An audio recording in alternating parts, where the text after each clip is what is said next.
Saudara-saudara, kalaupun seorang kedapatan melakukan suatu pelanggaran, maka kamu yang rohani harus memimpin orang itu ke jalan yang benar dalam roh lemah lembut, sambil menjaga dirimu sendiri, supaya kamu juga jangan kena pencobaan. Bertolong-tolonganlah menanggung beban. Demikianlah kamu memenuhi hukum Kristus. Sebab kalau seorang menyangka bahwa ia berarti, padahal ia sama sekali tidak berarti, ia menipu dirinya sendiri. Baiklah, tiap-tiap orang menguji pekerjaannya sendiri, maka ia boleh bermegah melihat keadaannya sendiri dan bukan melihat keadaan orang lain. Sebab tiap-tiap orang akan memikul tanggungannya sendiri. Dan baiklah dia yang menerima pengajaran dalam firman, membagi segala sesuatu yang ada padanya dengan orang yang memberikan pengajaran itu. Jangan sesaat. Allah tidak membiarkan dirinya dipermainkan. Karena apa yang ditabur orang, itu juga yang akan dituainya. Sebab barang siapa menabur dalam dagingnya, ia akan menuai kebinasaan dari dagingnya. Tetapi barang siapa menabur dalam roh, ia akan menuai hidup yang kekal dari roh itu. Janganlah kita jemu-jemu berbuat baik, karena apabila sudah datang waktunya, kita akan menuai, jika kita tidak menjadi lemah. Karena itu, selama masih ada kesempatan bagi kita, marilah kita berbuat baik kepada semua orang, tetapi terutama kepada kawan-kawan kita seiman. Lihatlah bagaimana besarnya huruf-huruf yang kutulis kepadamu dengan tanganku sendiri. Mereka yang secara lahiriah suka menonjolkan diri, merekalah yang berusaha memaksa kamu untuk bersunat, hanya dengan maksud supaya mereka tidak dianiaya karena salib Kristus. Sebab mereka yang menyunatkan dirinya pun tidak memelihara hukum Taurat, tetapi mereka menghendaki supaya kamu menyunatkan diri, agar mereka dapat bermegah atas keadaanmu yang lahiriah. Tetapi aku sekali-kali tidak mau bermegah selain dalam salib Tuhan kita Yesus Kristus. Sebab olehnya dunia telah disalibkan bagiku, dan aku bagi dunia. Sebab bersunat atau tidak bersunat tidak ada artinya, tetapi menjadi ciptaan baru, itulah yang ada artinya. Dan semua orang yang memberi dirinya dipimpin oleh patokan ini, turunlah kiranya damai sejahtera dan rahmat atas mereka dan atas Israel milik Allah. Selanjutnya, janganlah ada orang yang menyusahkan aku, karena pada tubuhku ada tanda-tanda milik Yesus. Kasih karunia Tuhan kita Yesus Kristus menyertai roh kamu, saudara-saudara. Amin.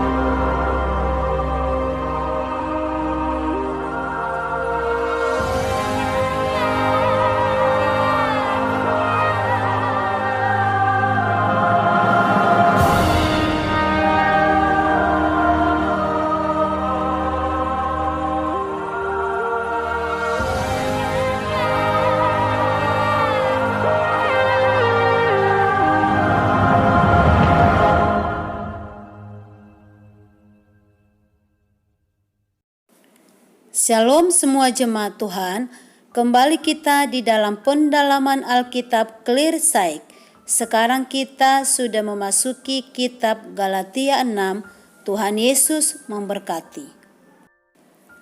Di dalam ayat 1-2 dikatakan demikian, Saudara-saudara, kalaupun seorang kedapatan melakukan suatu pelanggaran, maka kamu yang rohani harus memimpin orang itu ke jalan yang benar dalam roh lemah lembut sambil menjaga dirimu sendiri, supaya kamu juga jangan kena pencobaan. Bertolong-tolonglah menanggung bebanmu, demikianlah kamu memenuhi hukum Kristus. Kesatuan orang percaya bagaikan kesatuan dalam sebuah keluarga. Ada berbagai unsur di dalamnya, saling berinteraksi, menciptakan berbagai suasana sukacita, saling menolong, saling mengasihi, saling membangun. Bila kita telusuri dan kita lihat bahwa jemaat di Galatia ini ada dua kelompok jemaat, yaitu mereka yang rohani dan mereka yang masih butuh bimbingan rohani. Mereka yang masih muda jatuh dalam dosa. Lalu siapa yang harus menolong mereka? Yaitu mereka yang dikatakan dewasa dalam kerohanian dan pengetahuan, iman, kebijaksanaan, serta berhikmat.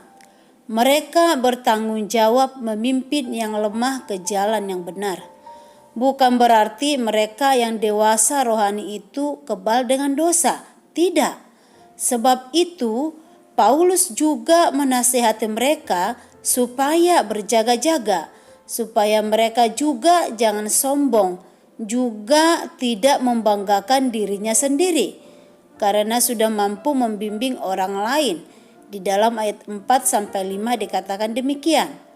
Baiklah tiap-tiap orang menguji pekerjaannya sendiri, maka ia boleh bermegah melihat keadaannya sendiri dan bukan melihat keadaan orang lain, sebab tiap-tiap orang akan memikul tanggungannya sendiri. Paulus tidak ingin ada orang yang bermegah atas kejatuhan orang lain, tidak menghakimi saudara yang sedang jatuh, tapi sebaliknya, kita harus mengampuni dan mengangkatnya.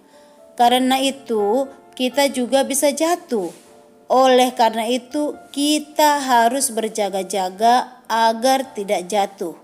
Dengan kesadaran ini terbangunlah sikap di dalam diri kita untuk saling menolong sesama anak Tuhan. Di dalam ayat 9-10 dikatakan demikian. Janganlah kita jemu-jemu berbuat baik, karena apabila sudah datang waktunya, kita akan menuai jika kita tidak menjadi lemah. Karena itu, selama masih ada kesempatan bagi kita, marilah kita berbuat baik kepada semua orang, tetapi terutama kepada kawan-kawan kita seiman. Pada bagian akhir suratnya ini, Paulus menyimpulkan bahwa orang-orang yang memaksa jemaat Galatia untuk disunat adalah orang-orang yang memegahkan hal-hal lahiriah sebagai tanda kesalehan.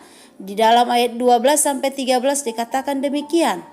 Mereka yang secara lahiriah suka menonjolkan diri, merekalah yang berusaha memaksa kamu untuk bersunat hanya dengan maksud supaya mereka tidak dianiaya karena salib Kristus. Sebab mereka yang menyunatkan dirinya pun tidak memelihara hukum Taurat, tetapi mereka menghendaki supaya kamu menyunatkan diri agar mereka dapat bermegah atas keadaanmu yang lahiriah. Paulus sendiri memiliki tanda-tanda lahiriah. Di dalam ayat 17 dikatakan, selanjutnya, janganlah ada orang yang menyusahkan aku, karena pada tubuhku ada tanda-tanda milik Yesus. Namun tanda lahiriah itu ada karena kesetiaannya memikul salib dan melayani Tuhan. Paulus tidak bermegah akan hal itu.